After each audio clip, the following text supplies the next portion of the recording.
नमस्कार मित्रों। आज चिंतन में आलोचना में सहज रहिए।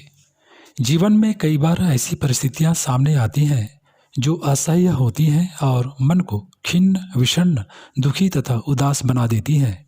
इसी तरह की परिस्थितियों में एक है किसी के द्वारा आलोचना या निंदा किया जाना। सामान्यतः मनुष्य अपने लिए प्रशंसा ही सुनना चाहता है। किसी व्यक्ति में लाख कितने ही दोष दुर्गुण भरे हों, उसे अपनी कमियां दिखाई नहीं देती। दिखाई देती भी है तो वह उसके लिए अपने स्वभाव को नहीं, परिस्थितियों को ही जिम्मेदार ठहराता है। गलतियां होती हैं तो कारण बताया जाता है कि परिस्थितियां ही अमुक प्रकार की थीं जिनमें ऐसा होना स्वाभाविक था। गलतियां करने और स्वभाव में त्रुटियां होने के बावजूद भी मनुष्य उन्हें स्वयं तो नज़रअंदाज करता ही है।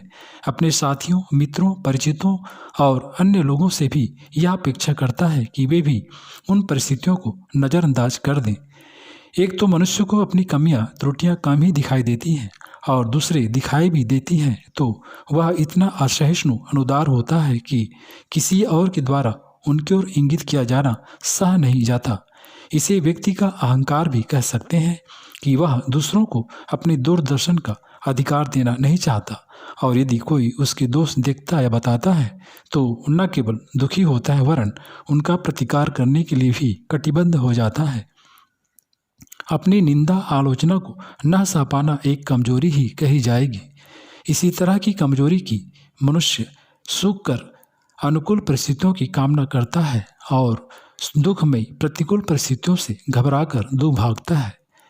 उसी प्रकार मनुष्य अपनी प्रशंसा सुनना तो प्रसन्न करता है किंतु निंदा या आलोचना से बचना चाहता है, जबकि निंदा, आलोचना प्रशंसा का ही दूसरा पक्ष है। दोनों एक ही सिक्के के दो पहलू हैं। जो व्यक्ति जितने प्रशंसित और चर्चित होते हैं उनकी उतनी ही निंदा, आलोचना भी होती है। बुरे कामों में लगे अपराधी प्रकृति के व्यक्तियों की निंदा अलग बात है, उसे भर्त्सना और प्रताड़ना कहा जा सकता है। यहाँ निंदा से आशय व्यक्ति की कमियों और त्रुटियों की चर्चा ही लगाना चाहिए।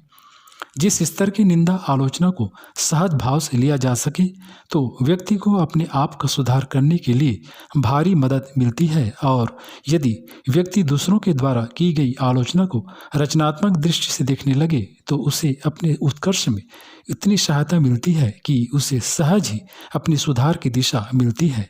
अपने में कौन सी खामियां या त्रुटियां हैं, कौन सी कमजोरियां हैं, क्या दोष हैं, यह स्वयं इतना पता नहीं चलता जितना कि दूसरे लोग अनुभव कर सकते हैं। अपने व्यवहार या आचरण की परख दूसरों के द्वारा की गई आलोचना और निंदा के प्रकाश में भली भांति की जा सकती है। इसलिए कहा गया है, निंदक नियरे राखिए, आंगन कुटी सभाए, बिन पानी साबुन बिना निर्मल करे सुहाए।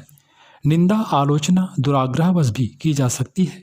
यदि उससे भी उद्विग्न न हुआ जाए तो अपनी सहनशीलता बढ़ती है, उससे कुछ घाटा नहीं होता। बल्कि मनुष्यों ने तो यहाँ तक कहा है कि उस प्रकार की निंदा से मनुष्य वंदनीय स्थिति को प्राप्त हो सकता है।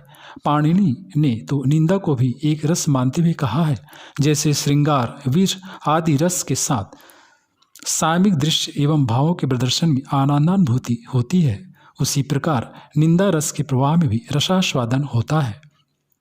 सचमुच व्यक्ति यदि अपनी निंदा को सकारात्मक भाव से स्वीकार करने लगे तो इसमें हित और उत्कर्ष साधन ही होता है। कई बार यह निंदा अपने प्रकट अप्रकट दोषों की ओर इंगित करती है तथा इन्हें सुधारने की प्रेरणा देती है। तो कई बार जब अतिरंजित ढंग से आलोचना, निंदा की जाती है तो वह उन दोषों की ओर से सतर्क करती है। भगवान श्री कृष्ण ने प्रकारांतर से अर्जुन की आलोचना करते हुए ही उसमें युद्ध के संबंध में उत्सुकता और कर्मियों के प्रति जिज्ञासा जागृत की थी। अर्जुन की भर्त्सना सी करते हुए भगवान कृष्ण गीता में कहते हैं, हे अर्जुन, तुम्हें इस विषम स्थल में यह अज्ञान किस कारण उत्पन्न हुआ? क्योंकि यह न तो श्रेष्ठ जनों द्वारा आचरण किया गया है तथा न स्वर्ग और कीर्ति ही देने वाला है। इसलिए हे अर्जुन, नपुंसकता को मत प्राप्त हो, तुम्हारे लिए यह उचित नहीं है। तुम्हारे हृदय में जो तुच्छ दुर्बलता उत्पन्न हो गई है उसे त्याग कर तुम युद्ध के लिए खड़े हो जाओ।